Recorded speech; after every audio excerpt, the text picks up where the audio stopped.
como ya lo saben, pues vengo de esta casa, de esta misma sede, entonces espero que sea de su agrado la información que venimos a compartir por parte de la firma. Llevamos más o menos 17 años de experiencia, la firma tiene 17 años de constituida y hoy estamos buscando sembrar como un granito de arena y poder compartir webinars que van a ser, pues, todos van a poderse conectar porque es sin costo, para que podamos estar constantemente refrescando nuestros conocimientos. El tema que les traigo hoy es planeación tributaria. Con el tema de planeación tributaria, pues la primera pregunta que uno tiene que buscarse hacer es, ¿qué es planear? Aquí hoy cuento con un auditorio en el cual tenemos egresados, ¿sí? Personas que ya cuentan con mayor experiencia, pero también tengo un grupo de personas que están en su academia y que pronto van a querer estar en el funcionamiento de poner en práctica todos los conocimientos adquiridos en la carrera universitaria. Entonces, para todos, quiero explicar qué es planear. Planear es traer hechos futuros al presente.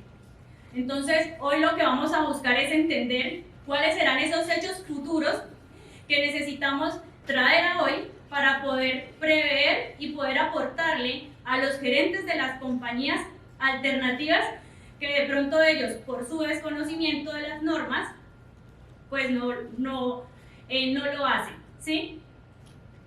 También nos permite poder controlar y medir en el tiempo la información tributaria y poder definir ese valor a pagar para que se pueda hacer no solamente la planeación de definir el valor a pagar del tributo, sino que además puedan ellos planear financieramente cómo van a sacar esos recursos y cuáles son esos dineros presupuestados para el pago impositivo.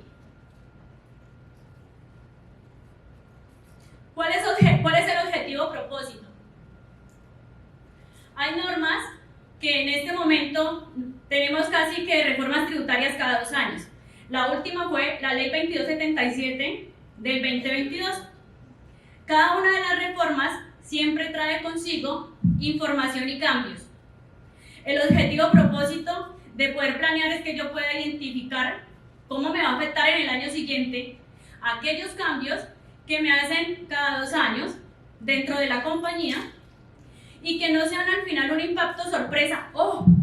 Me cambió el valor del impuesto.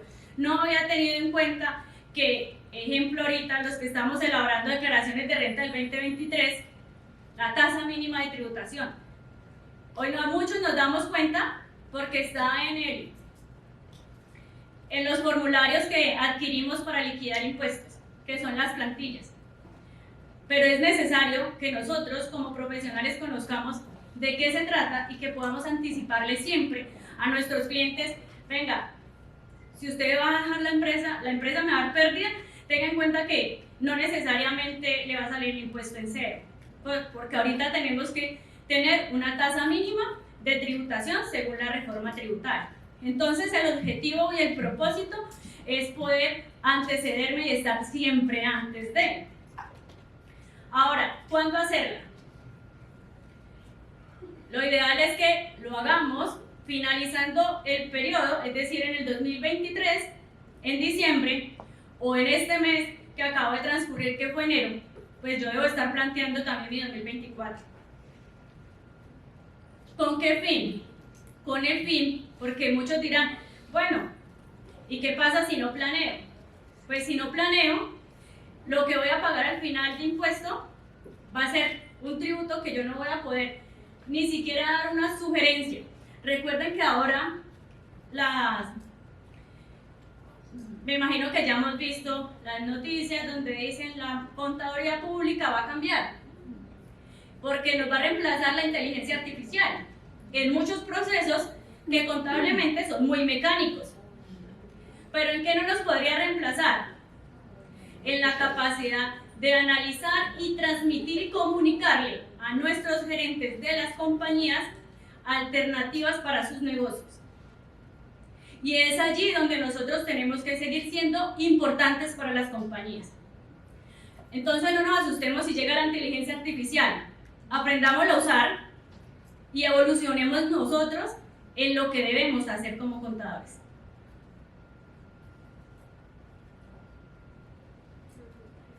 ¿Qué debemos conocer para elaborar una planeación tributaria?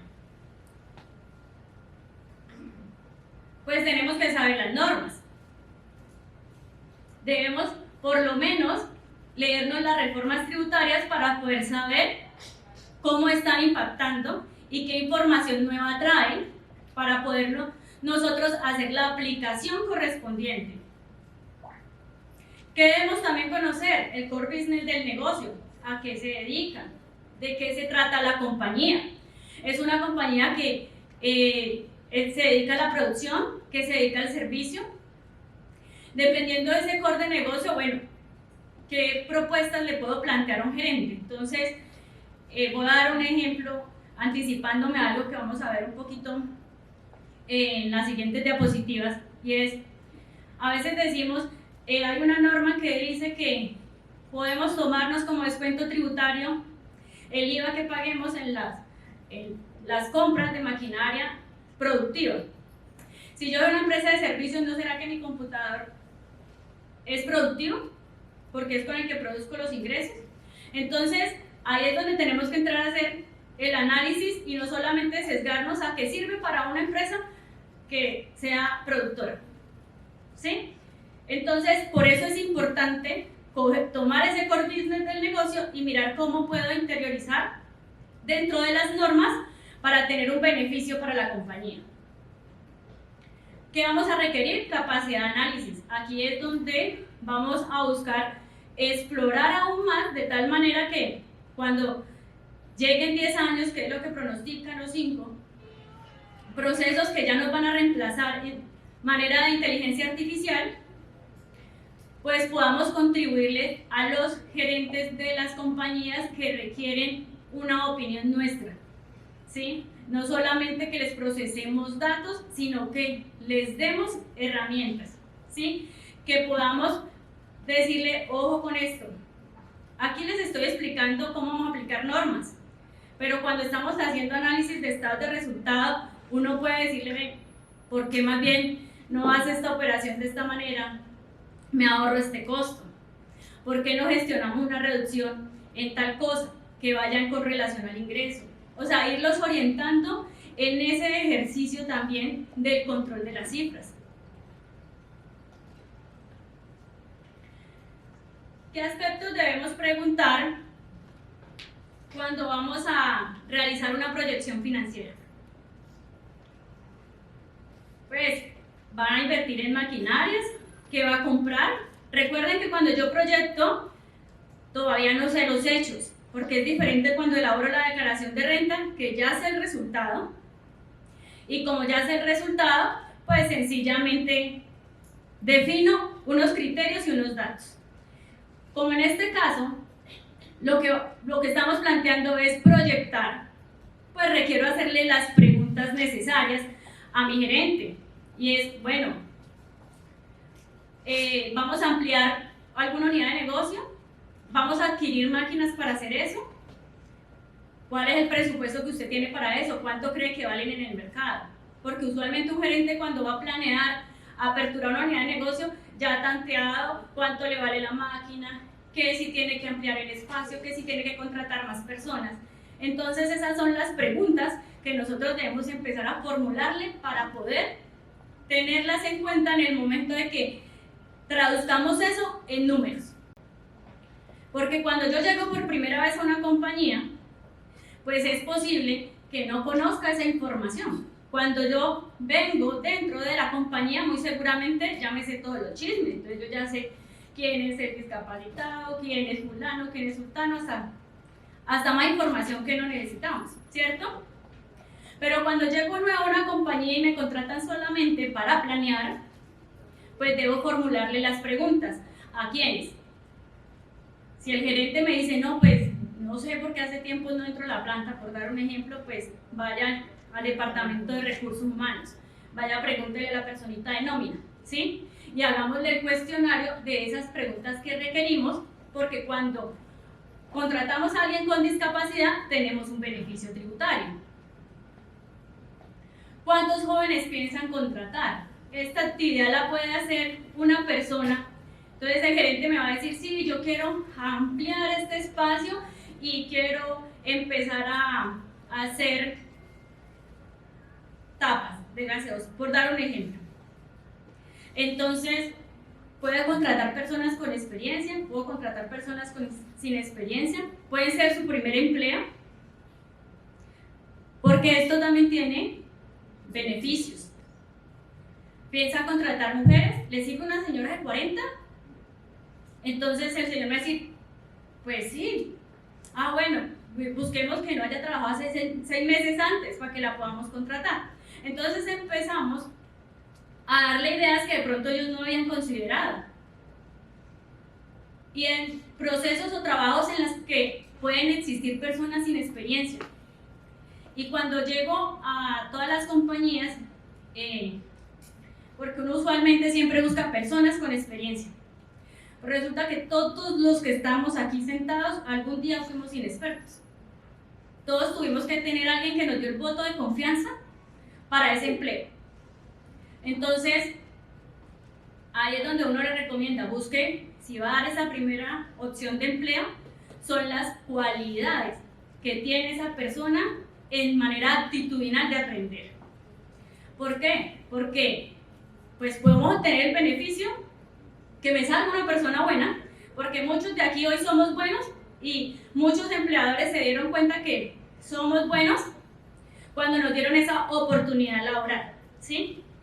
Entonces también es importante ir mirando cómo hacemos también un espacio que le permita a nuestra juventud, ¿sí? Pues yo imagino que están haciendo cálculos, la firma, 20 años de experiencia, ¿cierto? 17, ya saben más o menos cuántos años puedo tener, ¿cierto? Entonces, nuestra juventud... 19. ¡Ay, doctora! ¡Qué gusto verlo! Me alegra mucho. Hablando, sí. Entonces, importantísimo. Le prestan dinero a los accionistas con intereses, sin intereses. Usualmente les prestan sin intereses, ¿cierto? Pero pues hay que tener en cuenta ese punto porque nosotros tenemos que calcular algo que se llama intereses presuntos.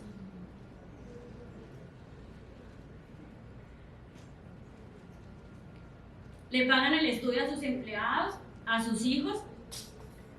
¿Y eso por qué lo preguntamos? Porque la reciente reforma tributaria, Ley 2277, definió que hay un límite en el beneficio. Entonces, lo que antes era deducible al 100% ya no lo es. Entonces, debemos hacer esas preguntas. ¿Con qué objetivo? Porque cuando estoy elaborando por primera vez esa planeación tributaria, yo no he ejecutado los gastos. Voy a ir a encontrar por allá un rubro que dice educación, capacitación, pero tengo que preguntar eso de quién es. Porque si hay cosas que tienen relación de causalidad y es una expensa necesaria para una empresa, pues seguramente las capacitaciones no van a tener el límite del beneficio. Pero si ese no es su origen generador de renta, tiene la limitación del beneficio del 3%. Entonces es importantísimo que hagamos esos cuestionamientos para conocer al interior la compañía. Tienen leasing, porque las amortizaciones en leasing, dependiendo del momento en que se hayan generado, tienen una forma distinta de apropiar el costo o gasto de deducción tributariamente. Revisar qué inversiones tienes, cuáles piensan hacer, porque cuando una empresa tiene inversiones, recibe utilidades. Entonces debemos proyectarles esas utilidades y saber cuáles van a tener ingreso, son ingresos que no constituyen ganancia ocasional y cuáles sí. También para tenerlos presentes, porque cuando me pasen el estado financiero, cuando yo tengo inversiones, contabilizan el método de participación, que es el aumento del valor de la inversión. Entonces, eso no es no va a impactar mi planeación tributaria, no es un ingreso fiscal. Entonces, por ende, debo preguntarlo para que cuando yo vaya a hacer esa lectura del balance de comprobación, lo pueda tener en el radar y en la vista. ¿Qué son vinculados económicos? ¿Tienen vinculados económicos? Entonces, me van a decir, pues, ¿quiénes son los vinculados? Me van a decir, no, la empresa siempre dice, no, no hay vinculados. Entonces, yo debo ir a revisar que los accionistas no hayan prestado dinero, porque si han prestado dinero, son vinculados económicos, ¿sí? Hay una cápite que dice, si yo le pago intereses a un proveedor, ¿por qué no le pago a tiempo? Por dar un ejemplo, y ese proveedor representa el 50% de mi producción, debo calcular algo que se llama subcapitalización. ¿Y cómo lo detecto? Cuando vaya al rubro de intereses y vea el nombre en el balance de comprobación unos terceros que no sean los accionistas. Ah, venga, ¿quién es esta persona? ¿Es un tercero que me prestó el dinero ya? ¿O es una persona que tiene una vinculación económica? La vinculación económica también se da por el parentesco con los accionistas. Entonces es importante hacer estas preguntas para que podamos hacer una correcta planeación. ¿Qué información vamos a solicitar? Para mí, una de las herramientas más importantes siempre es pedir un balance de comprobación por tercero. Porque el balance de comprobación por tercero nos va a permitir ver en detalle esas transacciones en común, como les daba el ejemplo ahorita. Quiero saber si hay vinculados económicos, pues debo ir a revisar mi rubro de intereses, ver si ese tercero se repite en la cuenta de proveedores, en la cuenta de acreedores varios, en la cuenta de otras obligaciones. Entonces ahí yo puedo decir, venga, revisemos al detalle esta personita para ver si cumple con las cualidades de un vinculado económico. Las últimas 3 declaraciones de renta. Es importante que nosotros conozcamos la historia tributaria que ha tenido mi compañía. Hay algo que se llama el margen de tributación, que se los voy a explicar más adelante, el cual es importante controlar en las compañías para evitarme visitas que de pronto no son tan necesarias atender, ¿sí? Usualmente yo puedo liquidar mis resultados y si todo está bien soportado, pues no va a tener problema en atender a la DIAN, ¿sí? Pero si hay momentos que me quiero evitar, pues intento hacer un pequeño control con eso, que nosotros en la firma le llamamos margen de tributación. Un reporte de cartera por edades. ¿Por qué? Porque tenemos que calcular el posible deterioro que me puedo tomar en materia fiscal como deducción. Tenemos que elaborar un presupuesto de costos y gastos. Cuando elaboramos ese presupuesto de costos y gastos, pues tengo que conocer al interior qué nómina pagan, cuáles son los gastos habituales que tienen de honorarios, de servicios diversos y cuál es mi base principal, la historia de la compañía. Le pido al gerente el presupuesto de ventas. Estoy como corriendo mucho. Le pido al gerente el presupuesto de ventas. Y el gerente me puede decir, no, yo no he hecho. Entonces, ¿qué pasa si no me entrega el presupuesto de ventas? ¿No hago la planeación? La hacemos porque nosotros somos creativos, ¿cierto? Entonces vamos a hacerla. ¿Y cómo la hago? Con los hechos históricos. Por eso lo importante es el balance de prueba. El balance de comprobación tiene una cuenta que se llama la cuenta 4. Ahí yo puedo ir a revisar cuáles son los clientes, con quién he hecho las operaciones, cuál es mi cliente más importante. Entonces, cuando voy a elaborar mi presupuesto de ventas, hay algo básico y es que las empresas deben sostenerse en el tiempo, y para que yo pueda definir que una empresa financieramente se sostiene en el tiempo, como mínimo debe haber crecido el IPC. Entonces, lo primero que voy a tomar es el IPC. ¿Con cuánto cerramos en el IPC al corte del 31 de diciembre del 2023?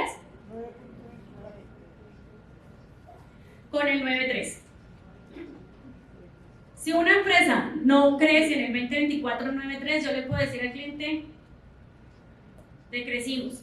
Así la cifra diga que crecimos del 9.3 con relación al año anterior. Porque las cifras no se interpretan matemáticamente, se interpretan es con una realidad en la empresa. Eso no lo va a hacer la inteligencia artificial. La inteligencia artificial te va a decir, creciste el 9.3. Aquí vamos a decir, su empresa solamente logró sostener su operación que tenía. Usted quiere crecer. Entonces, vamos a estimarle un crecimiento del 10%. De manera indirecta, ya le estoy creando al gerente una meta. Porque le estoy diciendo, crezcamos el 10. Si usted no creció el 10, no hubo gestión. Si me lo entrega el departamento de ventas o el gerente, usualmente ellos me lo van a entregar por líneas de negocio. Vamos a mirar 6.127. Entonces, mi estimación por el lado A o por el lado B, usualmente van a tener algo de coincidencia.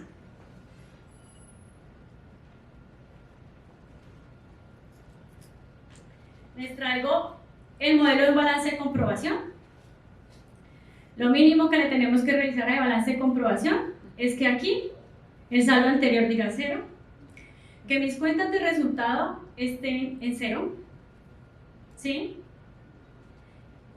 Lo que debe tener movimiento son los débitos y los créditos, y que al final en el saldo también esté en 0. Entonces yo puedo decir que mi balance de comprobación está cuadrado. Cuando eso sale, cuando aquí me sale, qué pena. Cuando aquí me sale un valor, ahí es necesario, si soy el contador, pues ir a revisar. Si no soy el contador y estoy haciendo la proyección, le digo al contador de la compañía, por favor revise, porque hay una inconsistencia. Cuando estamos hablando del saldo anterior, es del periodo pasado. Cuando resulta solamente en esta parte de acá saldo, es de mi periodo. Entonces es necesario llamar al soporte, hacer toda la gestión que se debe realizar para que al final el balance de comprobación salga en las condiciones que debe estar. ¿Cómo pido ese balance de comprobación? Por tercero.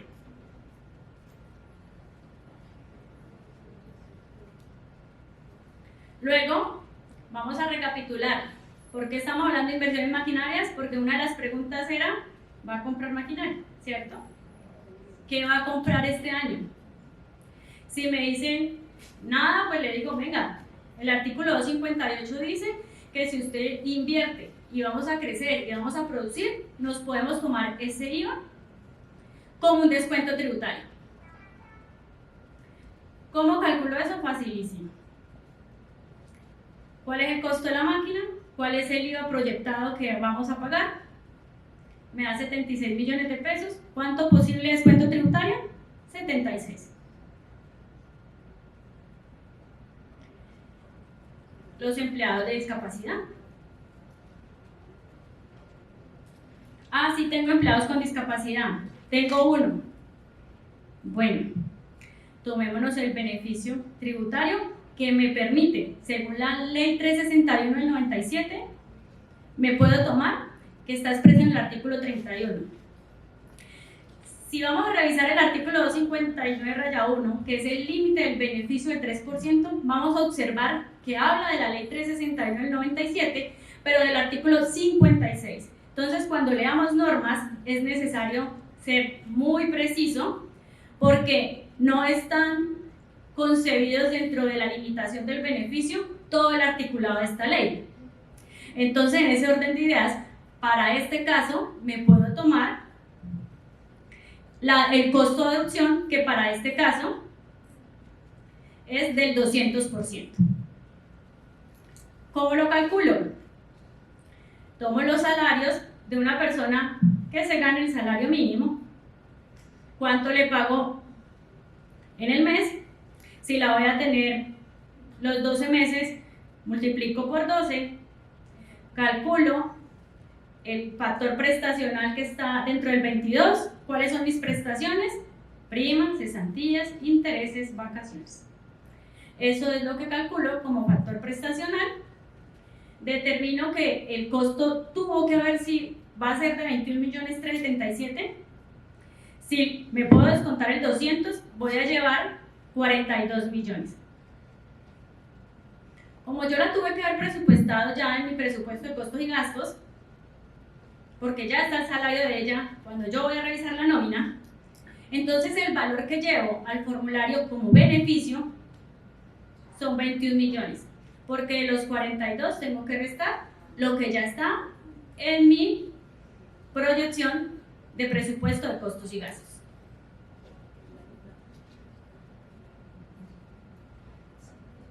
Entonces, cuando tuve esa conversación con el gerente, acordamos que podía planear que él iba a contratar 2 personitas jóvenes, 2 señoras mayores de 40, o sencillamente 1 y 1, pero lo podría ver en el camino, pero para efectos de la planeación lo voy a tener en cuenta como 2 personas. Cualquiera de sus 2 condiciones me otorga el mismo beneficio. ¿Qué beneficio me va a dar? Un descuento tributario. ¿Cómo calculo ese descuento tributario? ¿Cuánto le pago yo a una persona? Como estoy hablando de 2, multiplico por 2. ¿Y qué me tomo? La caja y la pensión. Esos valores los multiplico por el número de meses. Recuerden que estoy planeando. Entonces el gerente se comprometió de que los iba a contratar en los primeros 3 meses del año. Entonces presupuesto solamente la diferencia. Entonces para este caso, 8. Voy a tomarme como descuento tributario los 3.328.000. Ese será el beneficio que me tomo. Fundamento de la norma, decreto 1625, 1.2.1.23.10. Recuerden que el decreto 1625 es nuestro DUR, es decir, que es el decreto único reglamentario en el cual tiene el contenido detallado de cómo aplicamos las normas. Intereses presuntivos. Cuando revisé el balance de comprobación, el gerente me dijo, no, yo no le voy a prestar nada. Pero hoy reviso el balance de comprobación y veo que está la cuenta 1325, cuentas por cobrar a accionistas. ¿Qué debo tener en cuenta? Pues calcúlele de una vez los intereses presuntivos, porque esa deuda va a tener una permanencia en el transcurso del 2024. ¿Qué artículo me define que debo calcular esos intereses presuntivos? El artículo 35 del Estatuto Tributario. ¿Cómo los calculo? Recuerden que esta tasa que está aquí varía año a año y corresponde al DTF del año inmediatamente anterior. Como voy a proyectar este año, cerró en el 12.69. Tomo la deuda que tengo de socios en el balance de comprobación que recibí, multiplico por la tarifa y me dan los intereses presuntivos que debo llevar como un ingreso en mi proyección tributaria. Luego, la ley 2277 trae consigo la limitación del beneficio. Entonces, viene en el formulario que los que ya hoy están preparando declaraciones de renta han observado que tuvo unas adiciones y unos cambios y dice BAA, valor a adicionar. ¿Qué debo llevar allí? Los cálculos del límite de beneficios que estableció el artículo 259-1. Entonces hay beneficios que en periodos anteriores recomendábamos capacite su personal, páguele la especialización, ¿sí? Porque nos permitía que eso fuera un costo-gasto deducible para las empresas.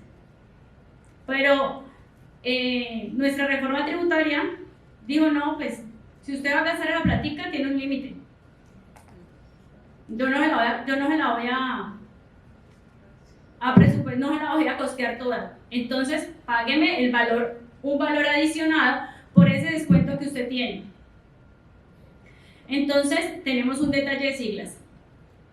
El BA, que es el valor adicional, que es el que vamos a encontrar en el formulario. Y esto que tenemos acá es lo que tenemos que ir a identificar dentro de nuestra proyección y liquidación para poder determinar el valor. El DE corresponde a las deducciones especiales sujetas al límite. Entonces, para este ejemplo vamos a decir que se invirtieron una plática en capacitación, ¿sí? En educación. Tenemos el RE, que significa rentas exentas, sujetas al límite previsto, ingreso de ganancia, ingresos no constitutivos de renta ni ganancia ocasional, el TRPJ, que es la tarifa del impuesto sobre la renta, que será la que aplique en el periodo que está. En este año, para este año nuestra tarifa sigue siendo del 35%. El DT, que son los descuentos tributarios que están sujetos en este artículo, el 259. Dentro de esos tenemos el de la ley 361, artículo 56, por ejemplo. Tenemos acá el RLO, que es la renta líquida ordinaria, con una pequeña adición. No es la habitual que usted tiene. Tome el valor de la renta antes de detraer las deducciones. Entonces vamos a hacer el ejemplo matemático aquí. Tomo el DE, este fue el costo que yo tuve por educación. No tuve rentas exentas, no tuve ingresos ingresos no constitutivos de renta ni ganancia ocasional, la tarifa del impuesto. No tuve DTs, DTs son descuentos tributarios. La renta líquida me da 1.126. Tenía una anterior de 900 algo, le sumo los 120, me da 1.126, entonces me dice que el límite que multiplique por el 3% la fórmula, aquí lo que hago es hacer una operación matemática, y me dice, ejecutando esta fórmula, que esto me da 8.217.000. Es decir, que yo voy a ir a pagar un impuesto de renta, un valor adicionado de 8.217.000 en mi planeación.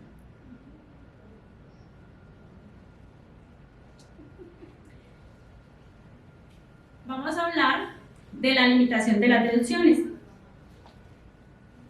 Entonces resulta que mi reforma tributaria, ley 2277 también, trajo consigo otra limitación. Y es que dice que solamente voy a aceptarles el 1% por atenciones a clientes, por proveedores, por empleados, por regalos, por cortesías, por fiestas. Entonces, la fiesta de fin de año que las empresas le hacen a los empleados, ahorita está limitada. No solo la fiesta de los empleados, sino también las cortesías o regalos que puedan brindarle a sus clientes. ¿A cuánto? En el 1% del valor de sus ingresos. Entonces, en esta empresa proyectamos ingresos de 6.093. El 1% diría que solamente puedo gastarme 60 millones. Esta empresa se gastó 80. La diferencia es no deducible. Es decir, que los 19.069.000 no van a ser deducibles. Entonces, debo considerarlo para planear mi proyección tributaria.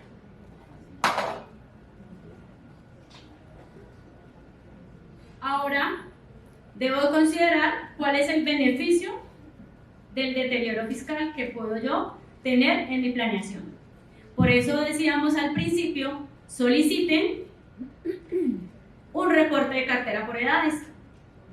Con el reporte de cartera por edades, lo que me permite establecer es el cálculo y cuál es el método que podemos aplicar para la compañía. En materia fiscal tenemos dos formas de hacer ese cálculo. El primero, un porcentaje según los rangos de vencimiento. Si son vencimientos mayores a 90 aplico el 5, los vencimientos mayores a 180 le aplico el 10, vencimientos a 360 les aplico el 15. El valor de mi cartera vencida lo extraigo de mi reporte y simplemente hago la fórmula matemática. Al final determino que esto da 54.411.000.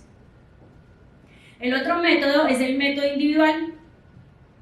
Mayores a 360, aplico el 33. Para este caso, 42.879.527. Determinamos cuál vamos a tomar. ¿Listo? Ahora vamos a hablar del tema de la subcapitalización.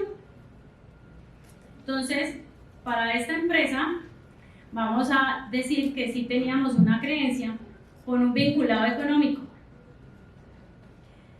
en el cual el gerente me dice, yo esa creencia la voy a pagar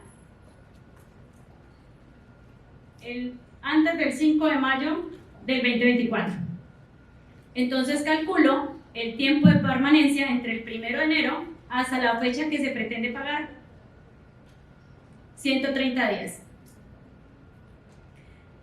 Con ese valor, ¿cuál es el monto de la obligación? 125 millones de pesos. ¿Cuántos intereses voy a pagar? 36.527.000.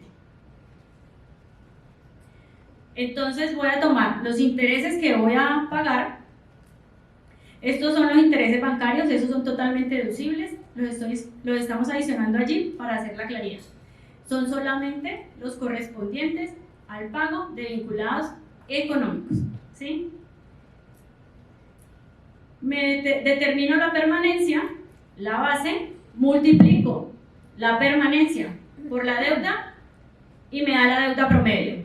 Eso me da 16.250 millones. Luego lo divido por 365 días para determinar la permanencia promedio. Me da 44.520.000. Luego comparo que esta cifra sea superior al patrimonio bruto líquido del año anterior. Si multiplico ese patrimonio, que antes era 17.100, por 2 me va a dar los 34.200. Como es inferior, debo calcular su capitalización. Fórmula. Tomo el monto promedio, multiplico por el patrimonio líquido anterior por 2, que son los 34.200, y divido entre los intereses pagados, que los tengo acá. Eso me determina que de los 36, 28 van a ser deducibles y 8 no. Entonces debo definir esa cifra. Luego vamos a ver el presupuesto de costos y gastos. Pues yo creo que aquí todos estamos familiarizados en hacer presupuestos porque mis compañeros que están en el ejercicio todavía universitario, pues vemos en nuestras clases presupuestos. ¿Qué vamos a hacer? Pues hacerlo por mes, lo vamos a hacer hasta diciembre, totalizamos, aquí vamos a ver los totales. Uy, esta sí no puedo hacerla así porque... Entonces aquí vemos los totales de cada uno de los rubros que contiene una compañía. Entonces mis costos, si tengo planta, pues los costos del personal de planta. ¿Qué consideración debo tener para presupuestar o proyectar esos costos? Pues el incremento de salarios que se vayan a hacer. El de salario mínimo no tengo ni que preguntar, se lo hago, ¿sí? Para los demás, pues debo consultar, venga, revisemos estos empleados que están por encima del salario mínimo, ¿qué incremento les va a hacer? Y con ese incremento, calculo y formulo. ¿Por qué lo hacemos por mes? Porque una planeación sin cambios en el transcurso del año, pues es una planeación que se va a echar a la basura, ¿sí? Las planeaciones son importantes revisarlas con su ejecución. ¿Cómo vamos? ¿Se cumplió la venta? ¿Estos sí fueron los gastos? ¿Tengo que correr esto para acá? Porque tengo que ir haciendo la ejecución en el transcurso del año para que a diciembre yo pueda decirle, tranquilo, vaya que el impuesto que yo le dije que era el que íbamos a pagar es el que se va a pagar, ¿sí? Y no nos vayan a salir que se me aumentaron las ventas y nunca le dije al gerente que como se le aumentaron las ventas, esto iba a tener cambios. Entonces él se fue con la mente de que eso que tú le liquidaste era su valor a pagar. No, pero es que usted me dijo, es que usted fue la que planeó. Entonces aquí es importantísimo es el seguimiento.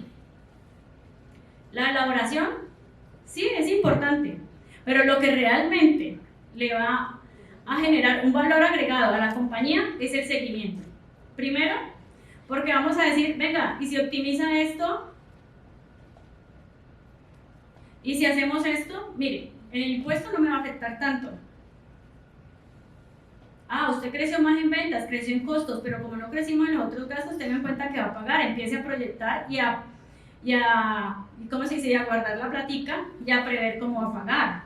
Ah, pero quiero que esa platica, hacemos un ahorro, sí. Ah, ¿en qué condición financiera lo puedo tener? ¿Será que lo tengo en una fiducia? ¿Será que lo coloco esa platica en unas inversiones de rentabilidad corta que me permitan potenciar ese dinero? Entonces no solamente voy a dar una alternativa de herramienta tributaria, sino también de cómo le genero valor agregado a las finanzas de la compañía. Aquí vamos a presupuestar las compras de materia prima. ¿Dónde lo vamos a ver? En nuestra cuenta de inventarios, en los débitos, las compras, pero como quiero estar segura me pido un reportecito de compras del módulo de compras de la compañía. Si no lo tiene, mi balance por tercero, reviso que no esté el NIE de la empresa, porque a veces tenemos cuentas 14 donde se han reclasificado cuentas entre ellas. Pues yo elimino, ahí hago el análisis. Entonces, eso es importante tenerlo en cuenta en el momento de estar revisando datos. Por eso lo importante de desarrollar nuestra capacidad de analizar. Gastos de administración, los gastos de personal, si pago honorarios, entonces ¿a quién se le paga honorarios? Pues al revisor fiscal, a contadores, asesores de mercadeo, comunicadores sociales, los de marketing, bueno, en fin, debo proyectarlos, qué estrategias van a funcionar, qué cambios quiere hacer el gerente y los proyecto. Al final determino un valor acumulado de ingresos, de total de costos, total de gastos, los clasifico entre gasto de ventas, gasto administrativo, que no son lo mismo, pero que al final en mi proyección tributaria son gastos. Entonces ustedes me dicen, yo no lo quiero hacer, para mí todo eso es deducción, vale, es deducción. Pero como lo que queremos aquí es tener una herramienta de control que le permita al gerente también controlarse, entonces yo le digo, uy, mire, este mes habíamos proyectado esto y se hizo esto. ¿Eso sí le dio el efecto en la venta de lo que usted quería? Al menos lo pongo a pensar. Entonces eso es lo que esperan de nosotros como contadores.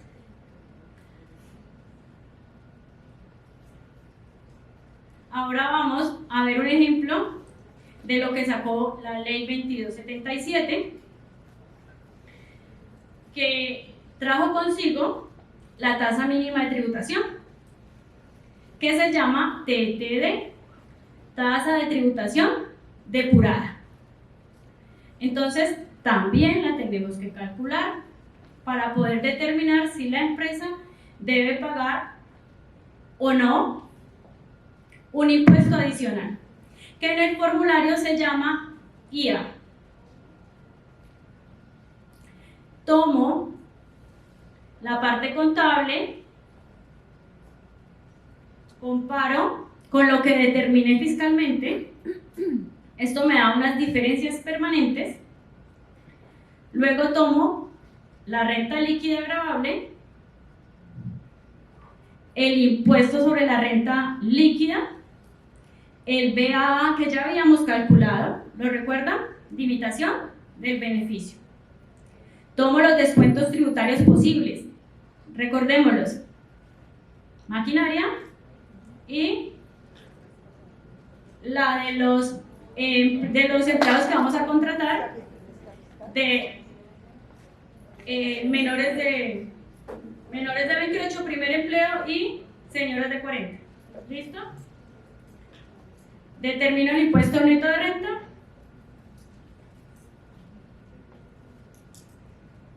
y vengo y hago los cálculos. La utilidad, mis diferencias permanentes equivalen a la utilidad depurada. Tomo el impuesto depurado por la utilidad depurada y me da una tasa de tributación del 27.92. Entonces, para este caso, como es superior al 15, no pago tasa mínima de tributación. Si fuera inferior al 15, debo pagarla. Entonces, tomo la utilidad depurada, calculo por el 15% y me daría una diferencia si este valor de impuesto depurado fuera inferior al que voy a pagar. Pagaría el excedente y voy y lo llevo al renglón IA del formulario, que para mi proyección pues también habrá un campo de tasa de tributación depurada. Ahora sí vamos a ver la proyección tributaria.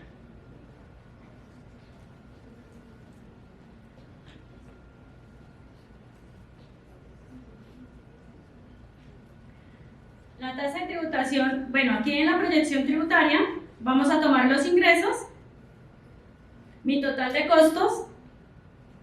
Voy a ocultar aquí algunas celdas pues, para que lo veamos más fácil. Ahí. Listo. Tengo mi total de ingresos, mi total de costos, mis gastos de administración, mis gastos de venta. ¿De dónde traje toda esa información? De la proyección de costos y gastos que elaboré. Tomo mi utilidad operativa,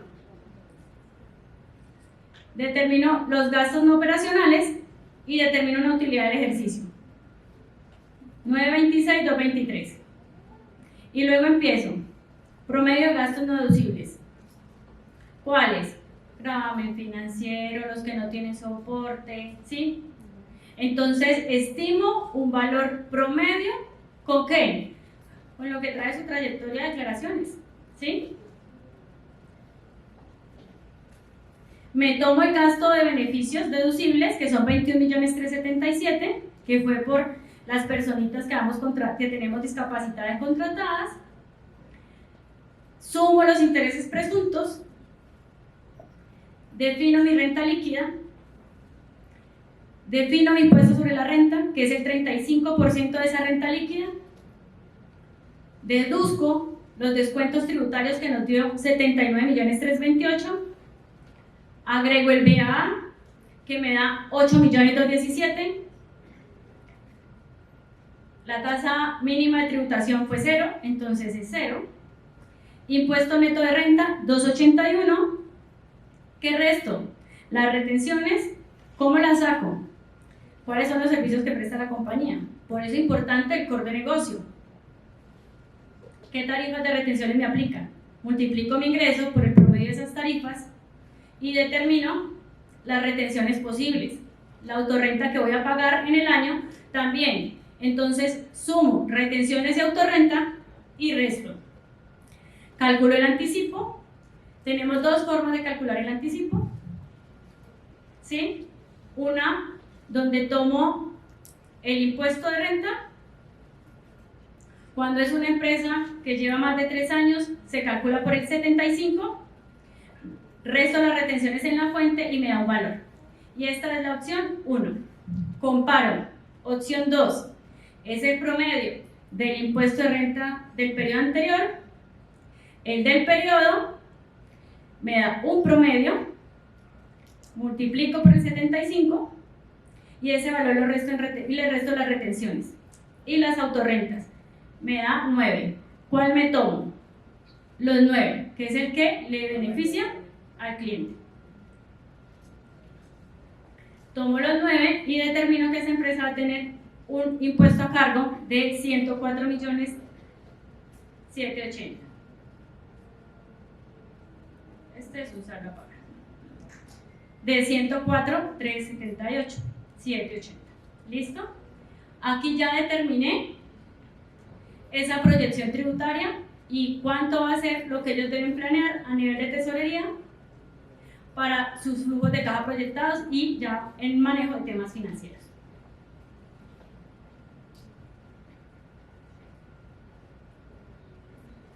Luego viene, ¿a qué pedimos? Las declaraciones de renta de periodos anteriores, para revisar algo que nosotros llamamos margen de tributación, y es esta utilidad fiscal.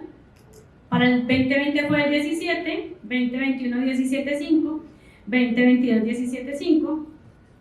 Es decir, que esta empresa siempre ha venido manejando el 17.5 como utilidad base para sus impuestos. En el 2024 tenemos el 16.5. ¿Qué significa? Que bajamos el 1%. Entonces yo tengo que buscar siempre oscilar en los promedios de lo que vengo manejando como utilidad fiscal. De aquí para abajo lo calculo, ¿cierto? Para tener una observancia de cómo ha venido afectando esta carga de impuestos en mi flujo de caja, pero no para determinar ningún otro margen. ¿Por qué? Porque las tarifas del impuesto pueden cambiar en cualquier momento. Tuvimos años de 30, de 31, de 32, de 33. Entonces, todo lo de aquí hacia abajo es variable. ¿Qué es lo que permanece? La determinación de la renta líquida con la que voy a calcular el impuesto. Entonces, esos son los valores que vamos a calcular o a revisar, a estar en observancia. Si esto se me baja al 5%, pues yo ya sé que puedo tener una posible visita. Revisemos que todos nuestros elementos a nivel de costos y deducciones estén debidamente soportados. Recuerden que no es solamente determinar un valor, sino también de guiar y orientar a quienes ejecutan el gasto que soliciten los requisitos que necesitan las compañías para que su costo-gasto sea deducible. Ahora, ¿qué opciones tienen las MIPYMES hoy? O las pymes. Régimen simple de tributación. ¿Qué les recomiendo? Importantísimo, hacerle a los clientes que tienen ingresos inferiores a 100.000 VTs que verifiquen si para ellos es viable pertenecer al régimen simple de tributación. ¿Y qué debemos revisar? Dos artículos, el artículo 905 y el artículo 906, porque debemos validar antes de definirle a algún cliente que su mejor alternativa es pertenecer al régimen simple de tributación, que cumpla con los requisitos, ¿sí? ¿Aplica para quiénes? Personas naturales y personas jurídicas, ¿sí? Tope del ingreso, 100.000 VTs. Si la VT para el año 2024 está en 47.065, pues eso significa que estamos hablando de empresas que tengan ingresos inferiores a 4.700 millones anuales. En el ejercicio anterior no le aplicaba, ¿vendía cuánto? 6.000, ¿cierto? Entonces, primera tarea a revisar, el ingreso. Que esa proyección de presupuesto de ventas que ustedes estén elaborando, pues no supere las 100.000 VTs, ¿sí? Si uno de los socios o personas naturales tienen varias empresas o participan en varias sociedades inscritas en el régimen simple de tributación, pues lo que van a hacer es sumar los ingresos. Entonces, no solamente debo revisar, sí, la empresa cumplió con el ingreso, sino, venga, señores accionistas, ¿ustedes tienen otras sociedades? ¿Pertenecen al régimen simple? No tengo ninguna. Listo, continúo con el checklist. Pero si me dicen pertenecen, entonces venga, ¿usted quiere que yo le analice bien esta sociedad? Entonces déme la información. ¿Cuánto venden ellos? ¿Qué participación tiene usted en esa sociedad? Porque deberé hacer los respectivos cálculos para poder determinar si pertenecen o no al régimen simple de tributación. Si uno de los socios, personas naturales, tiene una participación superior al 10% en una o varias sociedades no inscritas, bajo el régimen simple de tributación, los límites máximos de ingresos brutos se revisarán de forma consolidada. Tiene inversiones en otra sociedad, no pertenece al régimen simple. ¿Cuánto es su participación? El 5%. Listo, sigo. Pero me dice el 20%, entonces me toca revisar.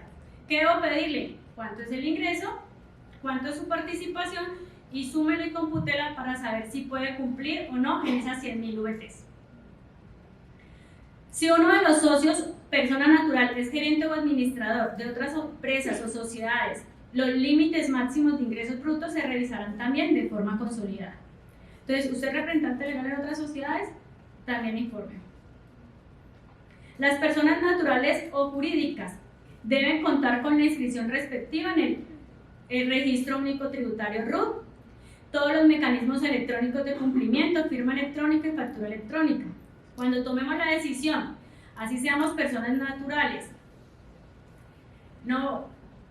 que tenemos el ejercicio de una actividad comercial y decidimos pertenecer al régimen simple, inmediatamente somos facturadores electrónicos. ¿Por qué? Porque es un requisito para pertenecer al simple. Los sujetos que no pueden optar. Aquí el checklist lo vamos a hacer. Si usted cumple, no opta. No al contrario. El 905 es, esto no sirve, no, aplico. En este es al contrario. Si usted aplica en alguno, no puede optar al régimen simple. Personas jurídicas extranjeras o sus establecimientos permanentes. ¿Esto qué significa? Que solamente aplica para personas jurídicas en Colombia, ¿sí? No para extranjeros. Las personas naturales sin residencia en el país tampoco les aplica. Las personas naturales residentes en el país que en el ejercicio de sus actividades configuren los elementos propios de un contrato de realidad laboral o relación legal y reglamentaria de acuerdo con las normas vigentes. Les voy a dar un ejemplo. Yo estaba en la nómina de la sociedad, pero por pertenecer al simple, porque cuando hice mi cálculo, estaba muy bien paga en la sociedad, mi impuesto sobre la renta era muy costoso. Entonces le dije a la empresa, retíreme y yo le empiezo a facturar por honorarios. Pero resulta que eso fue una decisión simplemente para esquivar ese impuesto. Porque me voy a pertenecer al régimen simple porque me favorece. Entonces le está diciendo, no, qué pena. Si usted tenía un contrato de relación laboral realidad, usted no puede pertenecer al régimen simple. Yo le hago el cambio, pero si la pillo, le cobro impuesto ordinario porque usted no podía optar, ¿sí? Entonces, en este orden de ideas es importante revisar. Diferencia es, me pensioné, ya mi relación laboral termina, pero me van a contratar y ahora quiero que sea por honorarios. Ahí sí lo puedo hacer, porque es que no lo estoy haciendo por eso, lo estoy haciendo porque mi condición cambió, ya no soy trabajadora, ya soy una persona que estoy pensionada y puedo actuar libremente, ¿sí? Entonces ahí hay que revisar létrica menuda para poder definir si perteneces o no perteneces. Las sociedades que sean accionistas, suscriptores, partícipes, fideicomitentes o beneficiarios de otras sociedades. Si yo estoy en una sociedad que pretende pertenecer al régimen simple, tengo que ir a revisar que no tenga acciones en otra sociedad, que no tenga fideicomisos creados, que no tenga contratos de cuentas en participación, ¿sí? Porque cuando usted tiene un contrato de cuentas en participación, ¿cuál es su calificación en la actuación que ejerce en un contrato de cuentas en participación? Un partícipe, ¿sí? Entonces aquí está diciendo que no pueden optar. Entonces, además de solamente preguntar ingresos, también tengo que revisar qué otras cositas tiene la compañía y advertir que no lo podrán hacer. Me acojo al simple y después invierto en otra sociedad y compro acciones. Ahí dice que no puedo pertenecer. Entonces hay que hacer toda esa orientación al cliente para que tenga la conciencia de las cosas que no puede hacer para poder seguirse conservando en este régimen simple de tributación.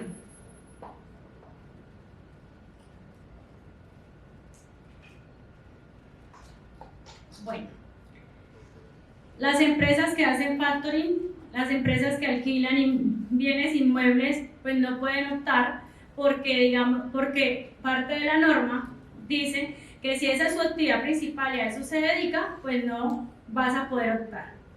Pero para otras empresas que tienen ingresos de otro nivel, ¿sí? Su actividad principal es otra cosa, pero tienen algunos arrendamientos, algunas actividades de factoring, lo van a llamar ingresos pasivos. Ese ingreso pasivo no puede ser superior al 20% del total del ingreso. Si supera el 20%, no puedo pertenecer. Si es inferior, sí puedo pertenecer. Entonces, ahora vamos a hacer la matemática para poderle decir a las personas si les conviene o no pertenecer al régimen simple. Entonces, vamos a hacer aquí una empresa que se dedica a la salud humana. ¿Por qué les traje este ejemplo en particular? Porque hoy se mide a esta tarifa.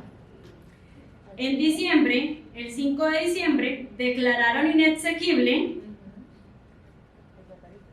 parte del articulado que salió en la ley 2277 sobre el régimen simple. ¿Y qué es lo que declararon inexequible?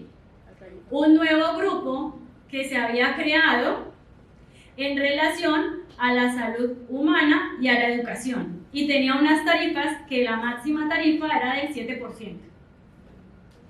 Como quedó inexequible, significa que ya no aplica lo que estaba en los articulados de la ley 2277, sino lo que tenía la reforma inmediatamente anterior. Entonces, volvió a quedar como estaba. ¿Cómo estaba? Solo 4 grupos. Dentro de estos 4 grupos, 14.5% es la tarifa máxima de este grupo correspondiente a los servicios profesionales que tienen mayor enfoque intelectual. Entonces vamos a hacer el respectivo cálculo, determinamos los ingresos. El régimen simple se determina por el ingreso. Esta persona pertenecía al régimen ordinario, entonces revisamos cuáles son sus costos y deducciones, tiene una utilidad esperada, luego tenemos, vamos a determinar la renta líquida gravable, tomamos también las otras deducciones de gastos financieros, nos da 711.675, multiplicamos por la tarifa, lo voy a hacer así muy básica, 249 sería el impuesto neto a cargo, multiplico, calculo el régimen simple, 1200, la tarifa sería el 12% porque está en el rango de 15.000 a 30.000 VTs,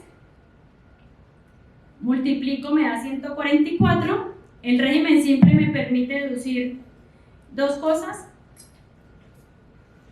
las pensiones que paga por los empleados que tiene a su cargo,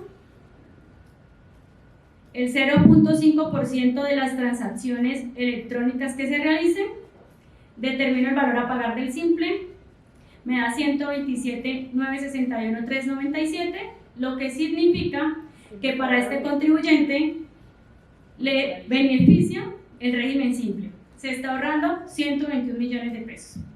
Pero para que pertenezca, se necesita cumplir con los artículos, memorícenlos, 905, 906.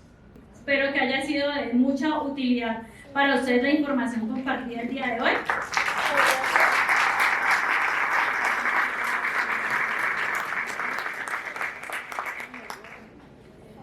Bueno, como estamos pensando en toda esa transformación que va a tener nuestra carrera y también cómo hacer nuestra vida más fácil, hoy les quiero contar que tenemos una aplicación que se llama Contaverso.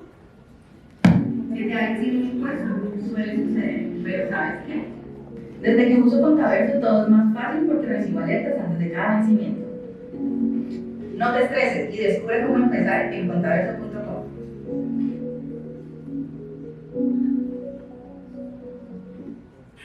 Bueno, ¿qué es Contaverso? Contaverso es una aplicación que está hecha para nosotros los contadores que nos permite controlar. Como experiencia de firma, hemos tenido que buscar alternativas que nos permitan, y eso se hace para aquellas personas que quieren crecer dentro de su profesión, ¿sí? Y llevamos varias asesorías. Se nos vence la resolución de facturación. Y resulta que cada cliente, voy a darles un ejemplo de los tantos beneficios que tiene el Contaverso. Se nos vencen unas a 6 meses, otros clientes a 2, otros a 18, otros a 24. ¿Cómo controlamos que no se nos olviden de que se nos vence? Si tenemos un sistema de notificaciones, no lo permite. Si hacemos un control del tablado de nuestros impuestos dentro de una aplicación como esta, me va a decir, ay, este cumple con los requisitos para el cambio de periodicidad de IVA, para que sí cumple con los ingresos para tener revisor fiscal. Hoy, muchos lo hacían manual. Hoy contamos con una aplicación que nos permite hacer nuestro trabajo más fácil. Entonces, si quieren saber sobre las demás bondades del Contaverso, con mucho gusto los que se suscribieron tienen los datos de mi compañera Michelle y ella les puede brindar más información de todos los beneficios que este software trae. Mil gracias por escucharnos. Feliz noche.